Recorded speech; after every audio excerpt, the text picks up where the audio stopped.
And hello internet, Lord Ozul here. Today we are going to talk about interesting topic. Was Ip Man really good fighter as they portrayed him in the movies? Of course, after a huge popularity of this franchise in which Donnie Yen portrayed a master of Bruce Lee, Ip Man, people start questioning, was everything in that movie historically right? Was Ip Man really that good? Well, I have to say some details. First of all, the first movie was kind of wrong because, in reality, Ip Man didn't fight Japanese general. Truth is, Wing Chun is actually very functional martial arts. I will give you credit for that because we know that police and soldiers in many countries actually use a Wing. But recently, Watch Mojo make videos about this, and one part was especially funny when they say, Number 9. Ip Man practiced Wing Chun. True. Wing Chun. Ip Man. Okay, if the movies had gotten this one wrong, then we'd have a serious problem. A form of Kung Fu, Wing Chun is a light, composed form of self-defense that sees practitioners use their opponent's forcefulness against them. Towards the end of his life, Ip Man himself described it as, quote, maintaining one's flexibility and softness, all the while keeping in the strength to fight back, much like the flexible nature of bamboo. I still cannot believe they say, well, Kung Fu legend actually trained Wing Chun. Wow, the floor is made out of floor logic. It's kind of funny because people use YouTube channels like Watch Mojo for some kind of authority and how they are intellectually superior and how only the smart people work there. People will say for the one who created the Watch Mojo channel, but he was a brilliant scientist! Okay, I could make fun of them for the long period of time, but when it came to the topic how good was Ip Man in reality, that topic usually ends. What would happen if he was fighting the modern UFC fighters? Could he won? Well, let's little play with that entire concept, shall we? Let's say that one day science progress that much that we can bend the laws of time and space. And of course, we decide to bring the legend who trained Bruce Lee himself, using the time machine. And now we bring Ip Man, of course, history, authentic, real Ip Man, but not the old one, because that would be not fair, in his prime. And give him some time to adapt to the modern society, and let's say we let him in the UFC. Can he beat Logan? Well, still no, because UFC have strict rules on the weight. On flyweight, sure, I can bet in $1 million. Ip Man would be a champion of that category because that is basically his weight. Of course, as always, some people question how good was actually a Wing Chun in the real combat, despite of the great reputation that Ip Man have. Well, let's hear what Bruce Lee say about Kung Fu especially. It's bad to say the best, but in my opinion, I think Kung Fu is pretty good. Now, Kung Fu, the best example would be a glass of water. Why? Because water is the softest substance in the world, but yet it can penetrate the hardest rock or anything, granite, you name it. Water also is insubstantial. By that I mean you cannot grasp hold of it. You cannot punch it and hurt it. So every Kung Fu man is trying to do that, to be soft like water and flexible and adapt itself to the opponent. As I mentioned before, after communist takeover in China, many Kung Fu styles were actually lost, and Kung Fu is not good like in the past. But don't forget, many moves that we still have in the Kung Fu can be actually used in real fight.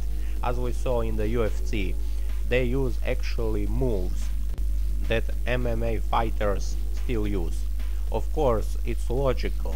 After all, we have the martial arts that is developed for the long period of time, just like the people who train Wing Chun today, police members and soldiers who use that in the death or life scenarios.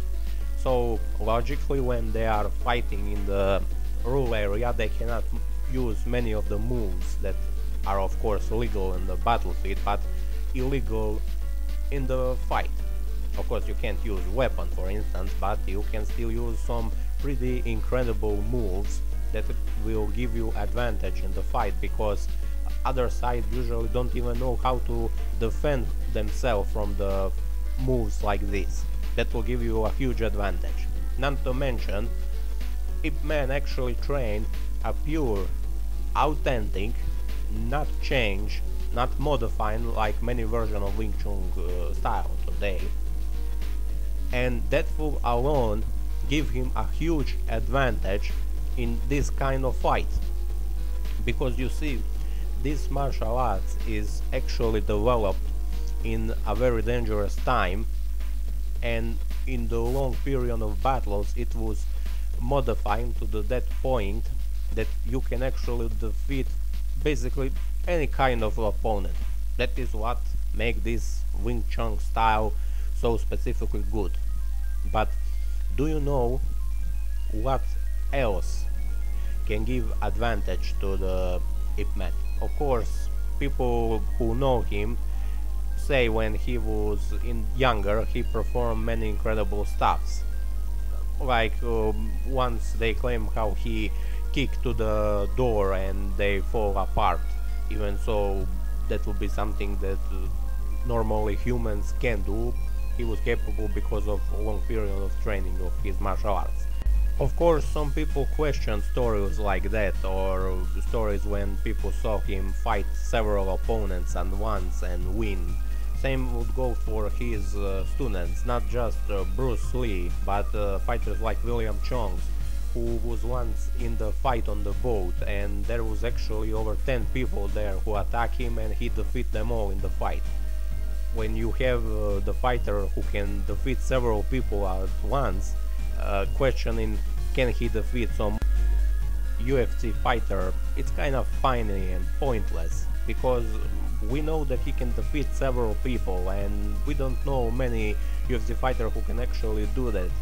But of course people today are more skeptic, you know, and it's logical.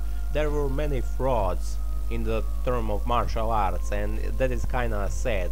And as I said, because of communist takeover of China, many things are changed in the martial arts, and now many kung fu styles look silly and ridiculous and not practical for real fight. But of course, don't forget one important thing. His students have fights with many other kung fu styles during long period of time, and they won all those fights. That is why Wing Chun have such a high reputation out there. And I don't think that you can defeat so many people from so many styles and be just a useless martial arts. That is just plain ignorant term. Okay, so basically, was Ip Man a good martial artist? Well, knowing from his students and from reputation that he have, it was completely logical to simply say yes, he was that good. I mean, could he defeat a 10 karate fighter like they are showing in that movie? Well, it was kinda exaggeration, because as I say, he didn't in reality fight the Japanese general. But of course you can't show a Chinese hero fighting the communists, who were actually a true problem because they were destroying tradition of that country and of course the kung fu. But you know, that is kinda how propaganda works. That is something universal and it is in all China movies. But of course, in reality the facts remain. Ip Man was actually a good fighter and there is no doubt about that. After all, that is the reason why he have a great students like Bruce Lee at the first place. Anyway, that will be all. Hope you like this video. As always, hope you learned something. That will be all. Lord Ozunu is out.